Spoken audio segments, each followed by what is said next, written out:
Hey guys, in the previous video, which I talked about a month ago, I gave a very brief introduction to Marxism from the theoretical point, from the point of view of science and the sort of ideology of Marxism. But I actually was reading some stuff, and it's super interesting, the economic view of Marxism. And Karl Marx, such an interesting man,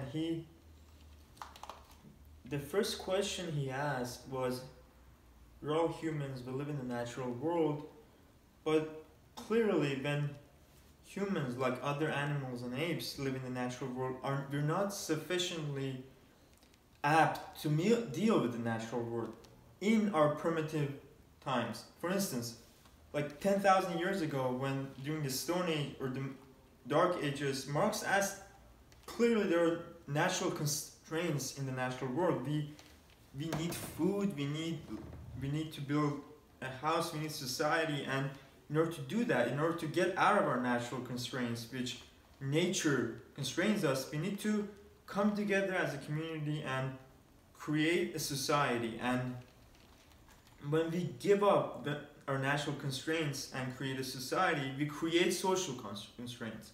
That was the idea from Marx. Marx looked at history through a theory which he grounded historical materialism, and to him, history was just a dialectical relationship of material needs. And during the 18th century and late 19th century, the time there was this idea of militant industrialization and capital, and Marx tried to ask the question, how can we be free as individuals in a society, as citizens of a society? How could we be free? Because he was trying to criticize the feudalism that was taking place during the Middle Ages. He said, well, in feudalism, the nobility have power and the peasants just work for them. So how could we create a society in which we can be free as individuals? And to him, freedom is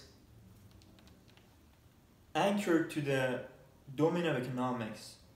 When there are classes in the economic domain in which some group of people have power over other group of people, the bourgeoisie, and there are some other people who are the working class, the proletariat, their value system, their social, cultural, and historical values is determined by their economic status. So to Marx, this is very important.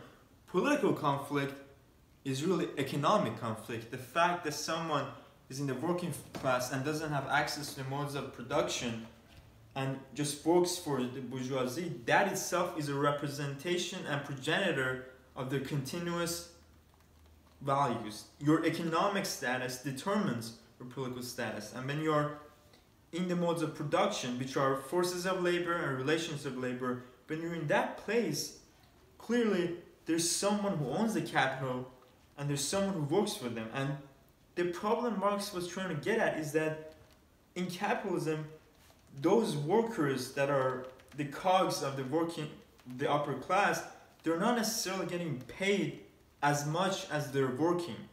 So if you have someone like Henry Ford or James Watts, all these capitalist people, they have positions of power, but the individuals doing the work, they don't have a say in the modes of production and forces of production, relations of production. They're the ones making decisions and on the behalf of the individuals in a company. And it was really strange to Marx. Marx was inspired by Hegel, and Hegel is one of these other thinkers who inspired Marx, and Hegel viewed history as a representation of the evolution of ideas, and Marx was inspired by that. He was like, maybe it's not the ideas that define our society, it's more about the economic status that define our society. And Marxist thinking has many parts. You have revisionist Marxism, we have Marxist utopianism, we have unorthodox Marxism, structural Marxism, existential Marxism, structural Marxism, and it has birthed a culture of conflict theory. And I'm going to talk about it in the next videos. But Marxism is, as economic domain that I just described, is a lot different than a theory of criticism. Thank you very much.